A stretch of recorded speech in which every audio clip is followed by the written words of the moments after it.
All right, we're hanging out with Keondre Coburn, the defensive tackle out of Texas. Keondre, thank you for hanging out with us, buddy. And thank y'all for having me. I'm just blessed. We're excited. We're excited to talk to you. Want to know a little bit about your background and how you got into football and why you love football.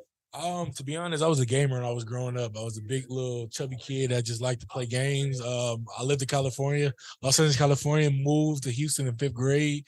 And when you move to Texas, Texas is known for football. So my dad literally told me you can't be in the house all day playing games. You're either gonna play sports or do something. So I tried out for football. I'm not gonna say I was happy about it at first, but I mean a little things to where I fell in love with the sport. And ever since then it's just been football, and I love football. I literally took that whole year after my first little league game season, and I literally just studied football. I mean, I could tell you so much stuff about football in certain little ways, not everything, but tell you stuff I like and what I know. Like I know most of the details that you need to know and history about football teams and certain situations that ever happened in football. I'm still learning to this day. What is it about football that you just love? Like, what is that? What is it about football that makes you want to do that and play it and make that part of your life? I mean, it's so many answers I could give you that, and it's different scenarios and different stuff I could give you right now about that. But I take it as it's something that I know I'm good at. It's something that I know that if I work hard at it, I could really become a dominant player and I could become a good player while doing it. Something that can help me put me in position to where I can help feed my family the best way I can. And they put me as in where I can go argue with people in this society, in this world. Like when we go to sit at the table, a nice restaurant, somebody asks me what I'm doing, I'm playing football. What they doing? A lawyer or something like that. I got something I can compete with because I'm not saying the money the same, but if you do it the right way, you can get the same money in certain ways. And it's something that I took pride in, and I enjoy doing since I was a kid, and I don't want to stop playing. And this is a sport that where you also get to hurt somebody. Mm-hmm. I'm not saying I like to hurt people, but the same way I get to literally go on the field and perform a lot of dominance, a lot of force, and do whatever it takes me to do to beat another human being, to make plays. And it's just a fun sport, and everybody in the world loves football. I mean, who don't love football? If you don't love football, then I don't know what you like. Mm-hmm. And, even though people want to say football is, the soccer sport, but football, I know, is the one where you throw the football and you catch it or you tap it or something like that. So that's what I love about the sport.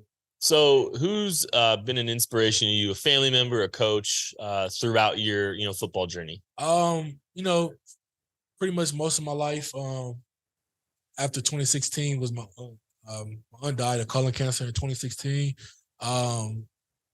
She was a blessing, and I'm so glad God put her in my life in the time that I had with her. And after that, I kind of, really relied on myself about a lot of things. And I wish I would have had somebody at the time I really could have talked to as much as I wanted to. But at the same time, it's kind of good to kind of find yourself in a way to where if you could talk to yourself and make your decision for yourself is the best way. But then I can say right now, if I need somebody to call right now, it'll be my Coach Davis. I say my Coach Davis, but Coach Davis at the University of Texas, Bo Davis, is probably the best. He literally helped my game change in so fast in so many ways where he put me in a position right here. And it's all thank you to him. That's a great human being. A great man, a great coach, and a great person just to have on your team. And I ask him about anything. And I'm just so blessed to have him in my life.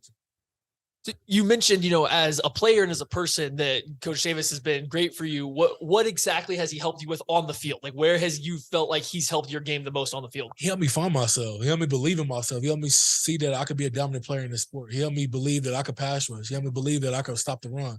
He helped me believe that I could go on the field. And if I really believe in I could do it. And he just put belief in me. The fact I saw so much energy and so much, passion that he had into me, I didn't see that in myself at times. And the fact that I see if another human being can see that in somebody else, why can I not see it? So I made a lot of changes in my life after 2021 season, and it's been up since then. I'm just keep adding from that. What do you want an opposing coach to say about you after they've got done playing you? Man, that dude right there is a baller. He's a hard worker. It was hard to block him. It was hard to play against him. He knows the game. Things like that I really pride myself in knowing. And when I go on the field, I want at least somebody to talk about me in some type of way. Not bad, but in all type of good ways where they know that they seen something from me, and obviously I did something to impact the game at the time. So things like that. Is there a game from your career that you can really think of that you really put your best foot forward as a player that you would direct someone to go back and watch? That's really a hard one. I could easily argue the Bama game. I feel like I played, especially the whole D-line, played with so much good technique. I had a good defense. I can't just put that on myself. Excuse me. But I think that game I showcased a lot of, playing a lot of double, playing up, pass rushing and stuff like that. But, one game that I probably could say this year that, go back and watch and just see the effort I had was probably the Kansas State game. You will always want to have those plays where you can remember forever. And the fact that, I went in the last play of that Kansas State game where they was on a run. They were going down the field to try to score and take the game from us. And the play before that,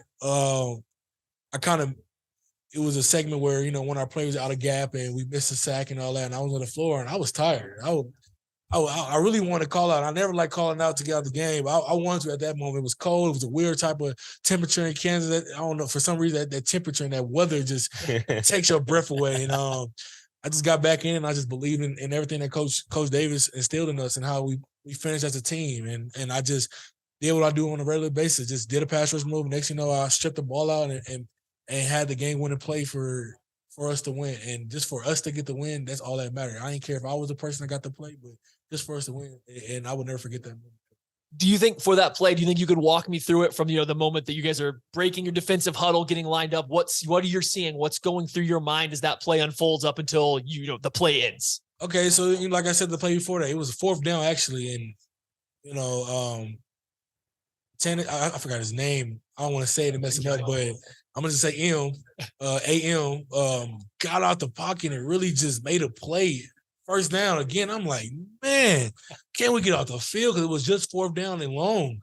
And so we get him back. And at that time, I don't even think we had the timeouts. I don't think we were able to, stop the game because they was going tempo.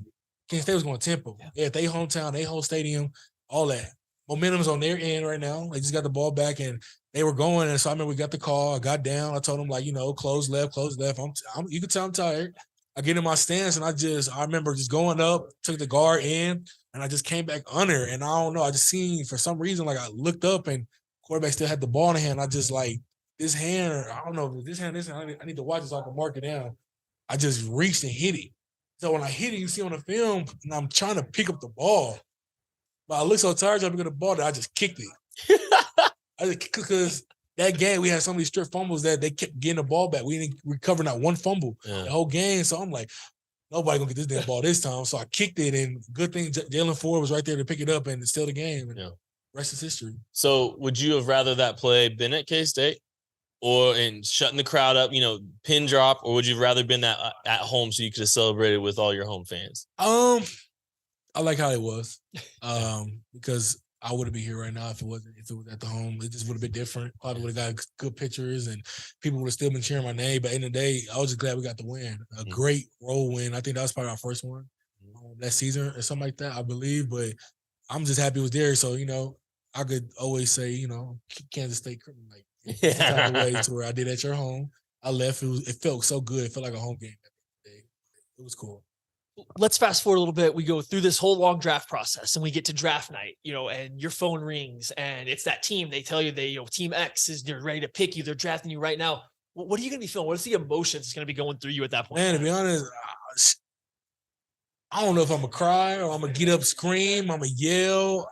I'm going to just be so blessed because I'm just going to take a moment and pray to God, pray to my aunt. And I'm going to just thank her all the positions that she put me in, and I'm just thank God for everything He has done for me, and it just be like I finally made it.